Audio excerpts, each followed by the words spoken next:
다 함께 자리에서 일어나셔서 오늘 말씀 함께 읽겠습니다. 오늘 하나님께서 주신 말씀은 여호수아 8장 30절부터 35절까지 말씀입니다. 여호수아 8장 30절로 35절 말씀입니다. 우리 다 함께 한 목소리로 크게 읽습니다. 시작.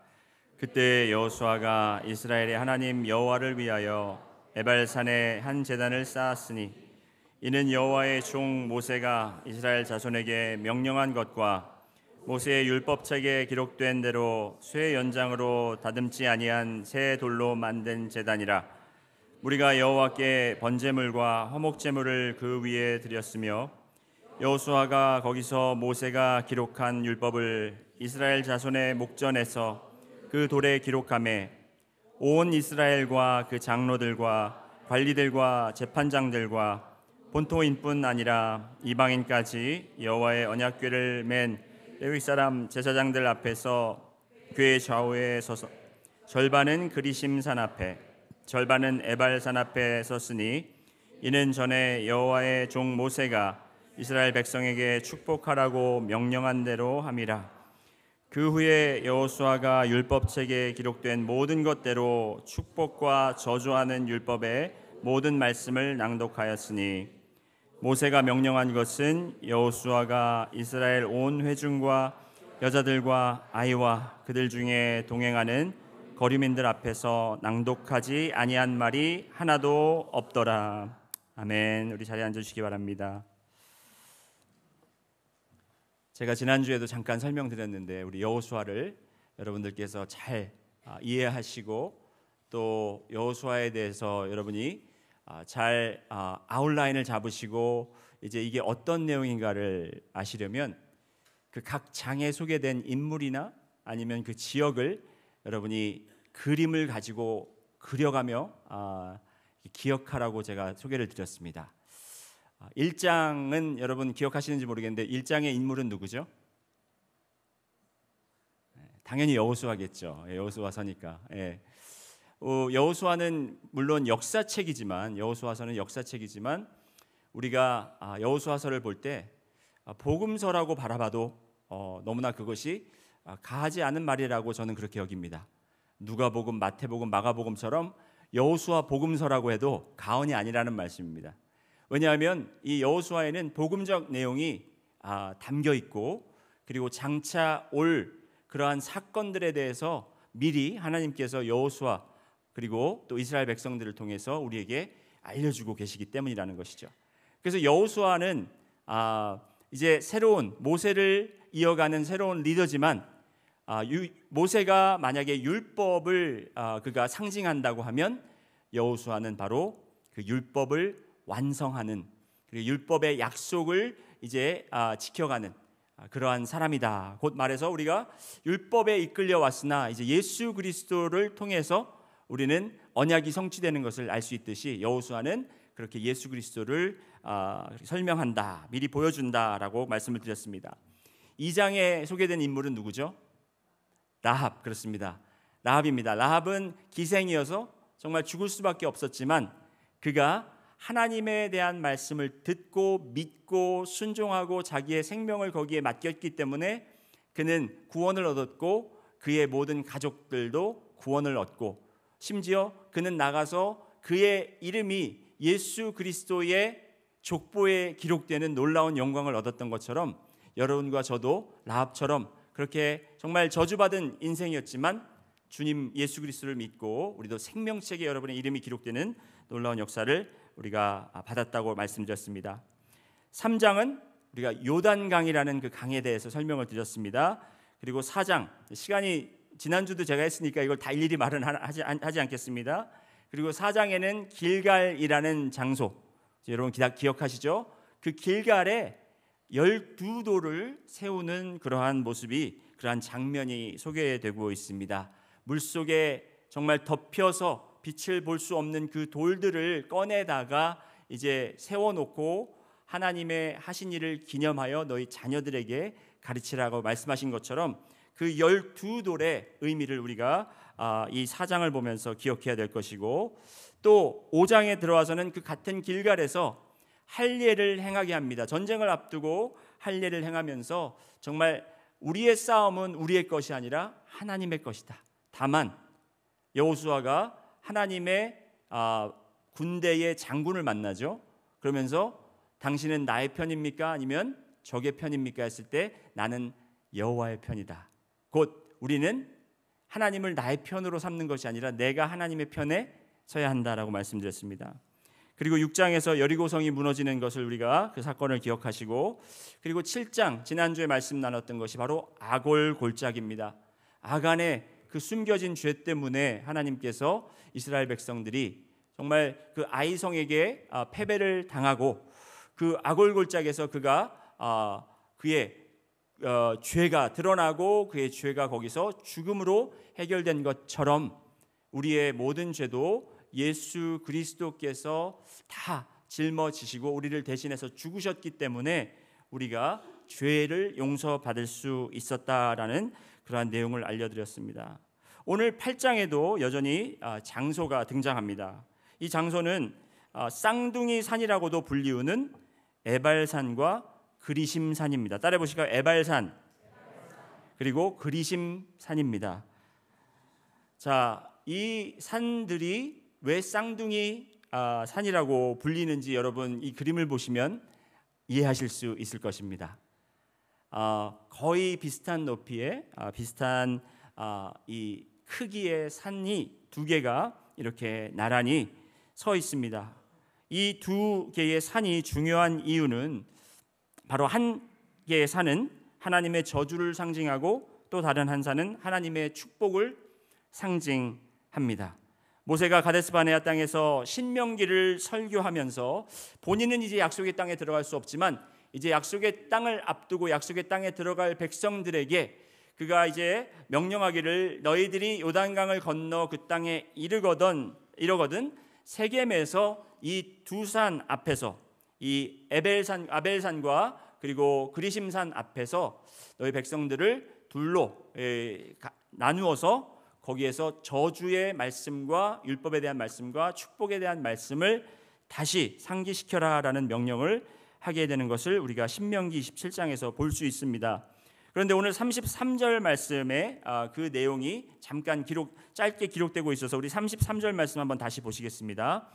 33절에 온 이스라엘과 그 장로들과 관리들과 재판장들과 본토인뿐 아니라 이방인까지 여호와의 언약궤를 맨 레위 사람 제사장들 앞에서 궤의 좌우에 서되 절반은 그리심산 앞에 절반은 에발산 앞에 섰으니 이는 전에 여호와의 종 모세가 이스라엘 백성에게 축복하라고 명령한 대로 함이라. 자, 여러분이 지금 이제 상상하셔야 될 것은 아까 그 보신 그 산 앞에 지금 여호수아의 명령에 따라 어떠한 족속들은 그리심산 앞에 어떠한 족속들은 지금 에발산 앞에 그렇게 서 있는 장면을 한번 떠올리시기 바랍니다. 언약궤를 가운데 두고 지금 둘로 사람들이 나뉘었다라는 겁니다.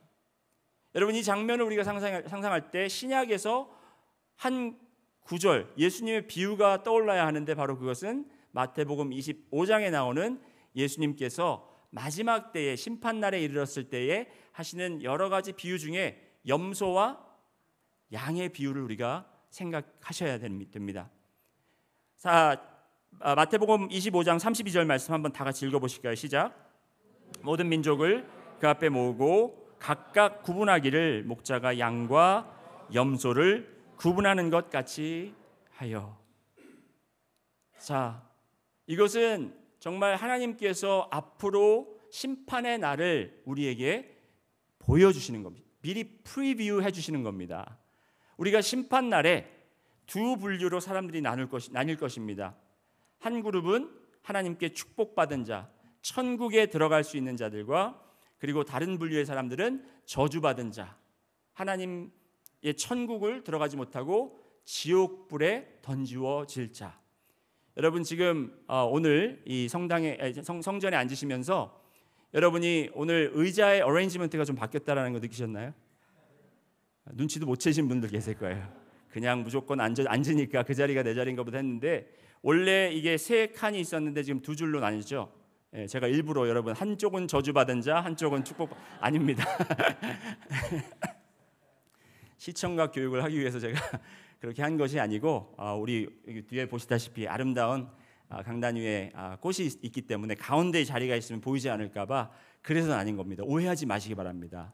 예, 오해하지 마시고 그렇지만 우리가 심판대 앞에 설 때에 정말 내가 어느 자리에 있을 것인가? 나는 에발산 앞에 있을 것인가? 아니면 그리심산 앞에 있을 것인가? 나는 염소들과 함께 있을 것인가? 아니면 나는 양들과 함께 있을 것인가? 여러분 제가 이렇게 좀 웃으면서 얘기해서 그렇지 이거 무서운 말입니다. 굉장히 겁나는 말입니다. 왜냐하면 그때가 되면 우리는 갈라 설 거예요. 여기 있는 모든 분들이 한쪽에 다 몰려 서 있을 거라는 개런티는 없다라는 것입니다. 그래서 오늘 이 말씀을 들으시면서 여러분 마음속에 믿음으로 확신을 가지시면서 주님께서 예수 그리스도를 통해서 나를 구원하셨다. 나는 그를 나의 구세주로 영접한다라는 확신과 그 고백이 있으므로 여러분이 모든 여러분이 우리 능력침례교회에 계신 모든 여러분들이 나중에 심판날에 우리가 그 그리심산 앞에 양들과 같이 함께 모여있는 그러한 축복받은 자들이 되기를 주님의 이름으로 소원합니다. 오늘 그리심산과 에발산에 대한 말씀을 보시면서 이제 마지막 심판 때의 모습을 상상해 보시고 또 세상 사람들은 모두 그리심산 앞에 서든지 아니면 에발산 앞에 서 있을 것이라는 것을 말씀드리길 원하는데 그렇다면 무엇을 기준으로 내가 어느 산에 설지가 결정이 될까라는 질문을 지금 미리 던집니다. 여러분이 이 질문을 오늘 말씀을 통해서 계속 여러분 머릿속에 가지시면서 내가 어떠한 기준으로 나는 그리심산 앞에 나는 양들과 같이 그렇게 하나님의 심판 앞에 서서 하나님의 축복을 누리며 살 수 있을까? 이것이 곧 나의 행위에서 나오는 걸까? 아니면 나의 믿음의 결과로 나오는 걸까? 아니면 하나님께서 미리 예정하시고 택하셔서 그렇게 하신 것일까라는 질문들을 여러분들이 이 말씀을 들으면서 머릿속에 그리고 마음속에 던지시기 바랍니다. 신명기 27장에서 모세가 이제 여호수아에게 너희가 이제 요단강을 건너가면 이렇게 해라라고 그 정확한 명령을 주시면서 했던 말에 의하면 저주의 기준은 바로 율법이라는 거예요. 율법. 그래서 이 율법에 순종하는 자와 불순종하는 자, 곧 우상을 만들어 은밀히 세우는 자는 저주를 받을 것이다. 아멘하라. 이렇게 그 앞에서 말씀을 읽고 확인하라고 이야기를 합니다. 그러면서 쭉 나열하는 것이 부모를 경홀히 여기는 자도 저주받을 것이고 이웃의 경계표를 옮기는 자. 이웃의 경계표를 옮긴다라는 건 뭐예요? 이웃의 그 물건을 침범한다라는 거 아닙니까? 그렇죠? 그리고 맹인에게 길을 잃게 하는 자, 성적으로 문란한 자, 그러면서 이제 근친상간에 대해서 쭉 나열을 합니다. 아버지의 딸들과 아니면 뭐 이런 식구들과 그런 관계를 맺는 것, 그리고 동물들과 심지어 관계를 맺는 이 문란한 성적 죄들을 이야기를 하고, 그리고 살인 등 이 모든 율법을 실행하지 않는 자는 저주를 받을 것이니 모두 아멘하라라고 그렇게 26절 신명기 27장 26절에 기록하고 있습니다. 율법에 대한 순종과 율법에 대한 불순종이 나의 축복과 나의 저주의 자리를 결정한다라는 그런 내용이라고 우리가 이해할 수 있지만 이것이 정말 맞는 것인지 아니면 그 안에 더 깊은 내용이 있는지를 우리가 말씀을 통해 살펴보도록 하겠습니다. 본론으로 들어가서 이제 먼저 오늘 지금 이렇게 에발산 앞에 그리심산 앞에 여호수아를 통해서 백성들이 나뉘어지고 서 있는 이 장면이, 이 사건이 있기 바로 전에 어떠한 일이 있었느냐? 바로 1절부터 29절 그 말씀에 의하면 이제 여호수아와 이스라엘 백성들이 아이성을 함락시키는 내용이 나옵니다. 여러분 7장에서 여호수아와 이스라엘 백성들이 이 아이성에게 패배를 당하지, 정말 창피할 정도로 패배를 당합니다. 그 이유가 바로 아간의 죄 때문에, 숨겨진 그 죄 때문에 그랬는데, 여러분 한 번 패배했기 때문에 지금 겁을 먹고 있겠죠. 그 겁을 먹고 있는 여호수아와 이스라엘 백성이 하나님께서 너희가 염려하지 말고 걱정하지 말고 두려워하지 말아라.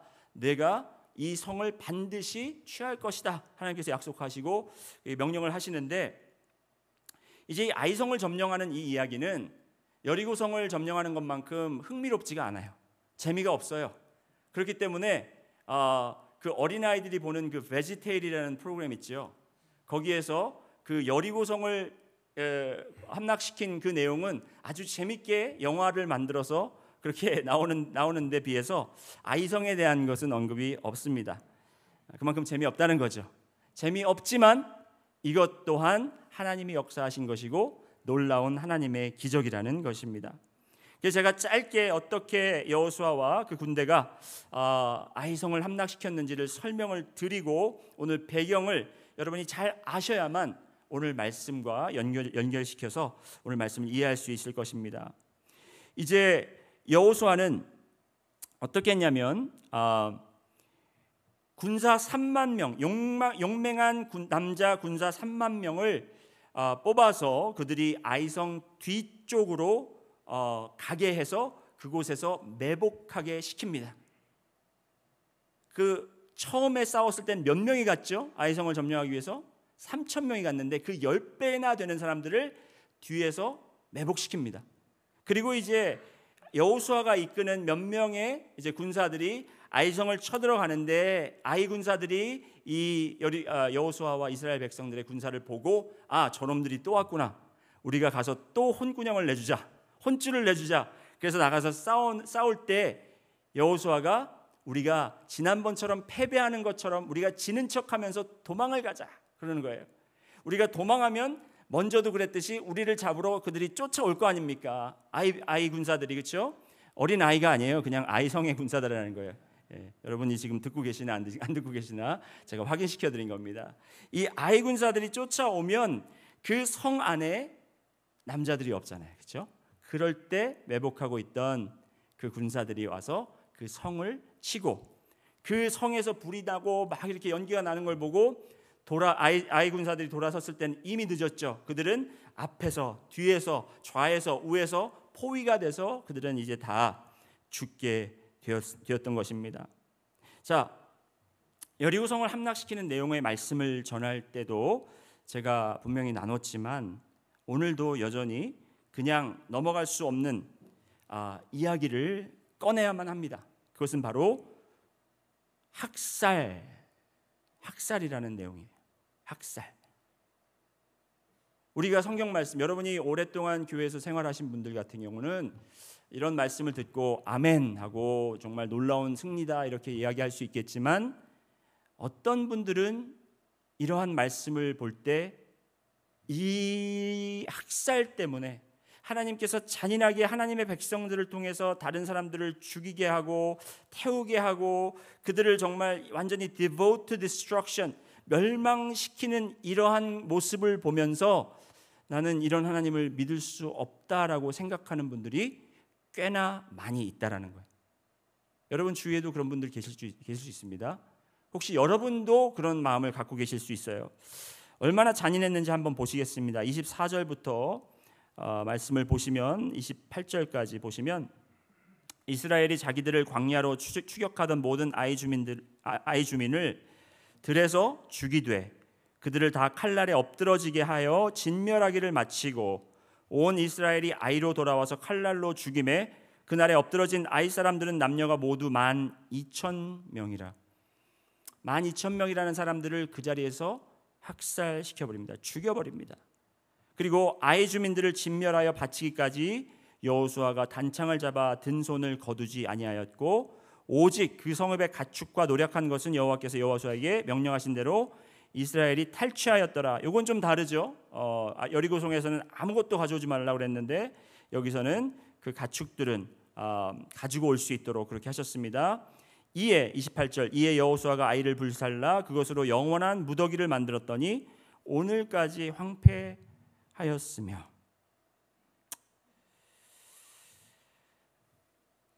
여러분 오늘 이 하나님께서 잔인하다 싶을 정도로 우리가 생각할 때 뭐 그 사람들이 어떻게 그렇게 뭘 잘못했길래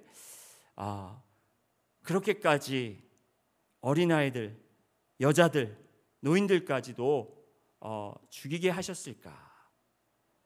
라는 그러한 질문과 여러분들 마음속에 트러블이 좀 있어야 돼요. 왜? 그걸 알아야 오늘 이 저주와 축복에 대해서 우리가 이해를 한다니까요. 이게 그냥 구렁이 담 넘어가듯이 그냥 슥 지나가서 우리가 얘기 안 하고 지나가는 것이 아니라 이 성경에 기록된 것은 우리가 다 자세히 들여다보고 이것을 우리가 왜 그랬는지를, 하나님께서 왜 그러셨는지를 이해를 할 수 있는 만큼은 해야 된다라는 것입니다. 자, 축복과 저주에 대해서 설명을 드리자면요. 먼저 저주는, 잘 들으세요 여러분, 저주는 죄에 대한 정해진 대가입니다. 저주는 죄에 대한 정해진 대가입니다. 그 죄에 대한 대가는 피할 수가 없어요. 피해 갈 수가 없는 거예요.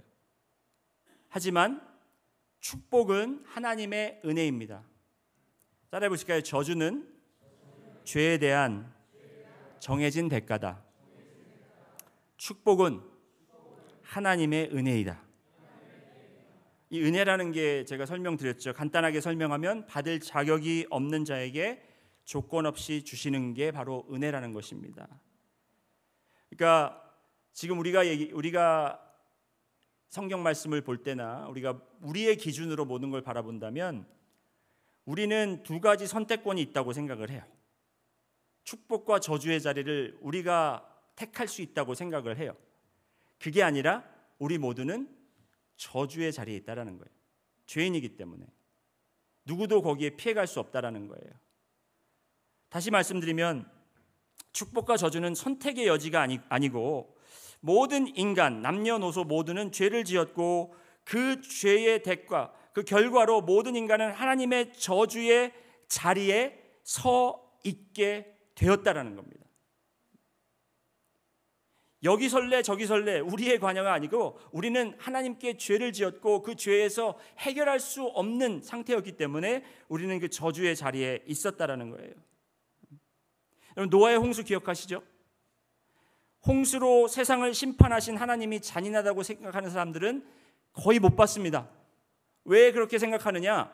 그때 분명히 세상이 악해졌다고 그랬고 하나님께서 홍수로 멸하셨기 때문에 그거에 대해서 잔인하다고 생각하지는 않는데, 지금 오늘 읽은 이러한 사건들이 잔인하다고 여기는 것은 사람을 통해서 하나님께서 하셨다라는 거예요. 하지만 심판받을 사람들이, 죄의 대가를 치러야 될 사람들이 무엇으로 그 대가를 치렀는가가 중요한 게 아니지 않습니까, 여러분? 하나님께서 노아 시대 때는 홍수로 심판하셨고 지금 하나님의 백성들을 통해서 이 세상을 심판하고 여리고성, 가나안 땅을 지금 심판하고 계신 거예요.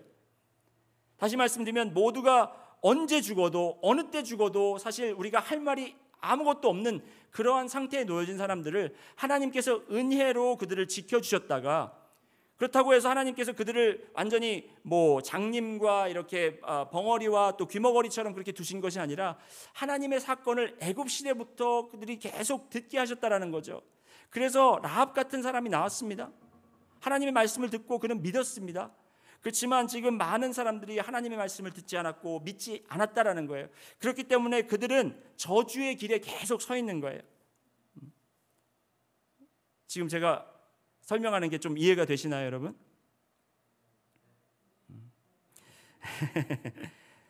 이해가 안 되시더라도 조금만 참아주시고 계속 따라와 주시기 바랍니다. 자, 지금까지 이야기한 것보다 조금 더 매정하고 조금 더 잔인한 이야기가 나옵니다. 29절 말씀 한번 보시겠습니다. 29절 말씀 함께 읽어보실까요? 시작. 그가 또 아이 왕을 저녁 때까지 나무에 달았다가 해질 때에 명령하여 그의 시체를 나무에서 내려 그 성문 어귀에 던지고 그 위에 돌로 큰 무더기를 쌓았더니 그것이 오늘까지 있더라. 여러분, 전쟁에서 이겼을 때, 승리했을 때 그 나라의 왕을, 그 차지한 나라의 왕을 죽이고 그 왕을 이 긴 나무에 꽂아서 세워놓는 그러한 방법은 굉장히 야만적인 방법입니다. 그렇죠? 그런데 지금 이걸 하고 있는 거예요. 우리 하나님이 사랑의 하나님, 사랑의 주님이 날 우리는 그런 하나님을 원하죠. 우리에게 항상 스마일 하시고, 우리 항상 따뜻하게 다가가시고, 네가 죄 졌냐? 괜찮다. 다 죄를 지니까 내가 다 용서한다. 우리는 그런 하나님을 원하지만 하나님은 심판의 하나님이시라는 거예요. 하나님은 진노의 하나님이시라는 겁니다. 자, 신명기 21장 22절과 23절 말씀을 보시겠습니다. 조금만 더 견디시면서 따라와 주세요. 신명기 21장 22절 23절 말씀 같이 읽습니다. 시작. 사람이 만일 죽을 죄를 범함으로 네가 그를 죽여 나무 위에 달거든 그 시체를 나무 위에 밤새도록 두지 말고 그날에 장사하여 내 하나님 여호와께서 네게 기업으로 주시는 땅을 더럽히지 말라. 나무에 달린 자는 하나님께 저주를 받았음이니라. 자, 여기 보시면 지금 여호수아와 이스라엘 백성들이 아이 왕을 잡아서 그렇게 지금 나무에 올려놓고, 죽여서 나무에 올려놓고 그를 그 다음 날이 새기 전에 꺼내서 돌에 묻은 이유는 바로 말씀에 그렇게 되어 있기 때문에 그래요. 말씀에 그렇게 하라고 되어 있기 때문에. 하지만 여기 말씀을 여러분 다시 한번 자세히 들여다보시기 바랍니다. 사람이 만일 죽을 죄를 범함으로, 그렇죠? 죽을 죄를 졌기 때문에 그 사람은 저주받아야 되는 사람입니다. 그래서 23절에 그 시체를 나무 위에 밤새, 그죠? 두지 말고, 여기 23절 하반절에 보면 나무에 달린 자는 하나님께 저주를 받았음이니라. 여러분은 다 아셔야 돼요, 그렇죠? 이 나무에 달린 자가, 오늘은 이 아이 성의 왕을 이야기하지만 우리가 알고 있는 나무 위에 달린 자는 누구입니까? 바로 예수님이라는 거예요. 저주받은 자는 바로 아이 성의 이 왕이 아니라 예수 그리스도라는 겁니다. 여러분, 잔인하시다고요? 이 사람들이 죽는 게 잔인하다고요? 죄인들이 받아 마땅한 것을 그들은 당하는 거예요. 정말 잔인한 것은 아무 죄도 없고 아무 흠도 없는 하나님의 독생자 아들이 가장 치욕스럽고 가장 험한, 가장 아픈 그러한 상처를 가지고 죽었다라는 겁니다. 하나님의 저주를 그가 우리를 대신해서 받았다라는 것입니다. 하나님께서 죄에 대한 심판을, 죄 지은 자를 죽여 나무 위에 다는 것입니다. 이것이 하나님의 심판이고 바로 이것이 하나님이 죄의 대가를 치르시는 방법입니다. 우리가 바로 그 위에 올라가 있어야 되고 우리가 죽어야 됐지만 하나님께서는 당연히 죄의 대가를 받아야 되는 인간인 우리를 대신해서 하나님의 아들이신 예수 그리스도가 그 위에 죽게 내버려 두셨다라는 것입니다. 제가 처음 서론 부분에서 던진 질문 기억하시나요? 어떤 기준으로 우리가 축복의 산에 설지 저주의 산에 설지를 결정하게 되나요? 나의 행위입니까? 나의 믿음입니까? 혹은 하나님의 주권입니까? 하나님의 섭리입니까? 하나님의 미리 택하심입니까? 도대체 어떤 기준으로 우리가 구원을 받게 됩니까? 여러분, 이 질문 자체에 오류가 있고 질문 자체에 문제가 있습니다. 그 문제는 뭐냐면 내가 마치 두 갈래길에서 어떤 이유 때문에 한 길로 보내지고 아니면 다른 길로 보내지는 것처럼 그렇게 생각할 수 있다는 게, 우리에게 무슨 선택권이 있는 것처럼 우리는 그렇게 이야기를 하지만 우리는 한 길에서 설 수밖에 없었던 사람이라는 거예요. 우리는 저주의 자리, 저주의 길로밖에 갈 수 없었던 운명이고 우리는 영원히 멸망하는 그러한 사람들의 자리에서 설 수밖에 없었지만 그 끝에 나무 위에 달린 저주받은 자가 우리의 모습이 아니라 거기에 미리 예수 그리스도 하나님의 독생자를 보내셔서 거기에 달려 죽게 하심으로 인해서 우리에게 다른 길을 허락하셨다라는 거예요. 우리에게 축복의 자리를 주셨다라는 겁니다. 여러분, 말씀 보시겠습니다. 30절 31절. 지금 히타가 나오나요? 아니면 제가 지금 열변을 토해서 더운 건가요? 지금 히타가 나오는 것 같은데 좀 덥죠? 네. 이게 성령의 뜨거움이라고 생각하시죠. 30절 31절 말씀 보시면 그때 여호수아가 이스라엘의 하나님 여호와를 위하여 에발산에 한 제단을 쌓았으니, 여러분 여기 보시면 어떤 산에 제단을 쌓았다고 그랬습니까? 에발산. 제가 이 말씀을 듣고 조금 혼돈이 왔어요. 아니 그리심산이 축복의 산이 아니었나? 그러면 그리심산에다가 제단을 쌓는 게 옳지 않나? 그리심산을 기념하고 그리심산에 거기서 예배하는 장소가 되어야 되지 않을까? 그런데 31절 또 보시겠습니다. 이는 여호와의 종 모세가 이스라엘 자손에게 명령한 것과 모세의 율법책에 기록된 대로 쇠 연장으로 다듬지 아니한 새 돌을 만든 제단이라. 무리가 여호와께 번제물과 화목제물을 그 위에 드렸으며. 우리가 저주의 자리에 서 있었지만 우리 예수 그리스도가 번제물이 되시고 화목제물로 드려졌기 때문에 우리는 더 이상 거기에 서 있지 않아도 된다라는 거예요. 하나님께서 여기밖에 에발산 앞에 밖에 서 있을 수 없는 우리를 하나님의 은혜로 축복의 자리로 옮겨 주셨다라는 거예요. 이렇게 하니까 꼭 여기 계신 분들만 축복받은 것 같고 여기 저주 바꿔서 얘기할게요. 여기 저주받은 자들이 축복의 자리로 옮겨졌다라는 겁니다. 내가 선택해서 축복의 자리를 택하고 저주의 자리를 택하고 왔다 갔다 하는 것이 아니라 하나님께서 저주의 자리에서 벗어나지 못한 우리에게 축복의 자리를 만들어 주셨다라는 겁니다. 여러분 저도 신학을 오래 공부했습니다. 신학교에서 보낸 시간만 10년, 10년. 뭐 별의별 거 다 했습니다. 그런데 이 신학의 늪에 빠져버리면 헤어나올 수가 없어요. 조심해야 돼요. 신학이 중요하고 신학이 필요한 거지만 신학의 늪에 빠지면은 우리가 정말 중요한 사실을 잊어버리고 그 신학의 늪에서 허우적거리며 더 깊이 들어가서 우리가 완전히 빠져나올 수가 없어버린다는 거예요. 그러니까 구원의 문제는 간단한 겁니다. 여러분이 뭐 선택하고 하나님이 택하시고 뭐 이걸 떠나서 여러분이 혼자 빠져나올 수 없는 그러한 정말 깊고 어두운 구덩이에 빠졌어요. 지금 여러분이 아무도 구해낼 수 없는 그런 곳에 빠졌습니다. 그런데 누가 나오라고 여러분에게 밧줄을 던져준 거예요. 밧줄을 던져줬어요. 근데 그거를 신학적으로 이게 하나님이 하신 건가 누가 하신 건가 아니면 과학적으로 이게 나의 무게를 감당할 수 있을까 내가 얼마 가다 보면 지칠 텐데 이런 생각하고 있으면 그 밧줄을 못 잡는다라는 거죠. 그죠? 축복과 저주의 자리는 그런 거라는 거죠. 하나님께서 우리가 저주의 자리에 있는 우리에게 생명줄을 던지신 거예요.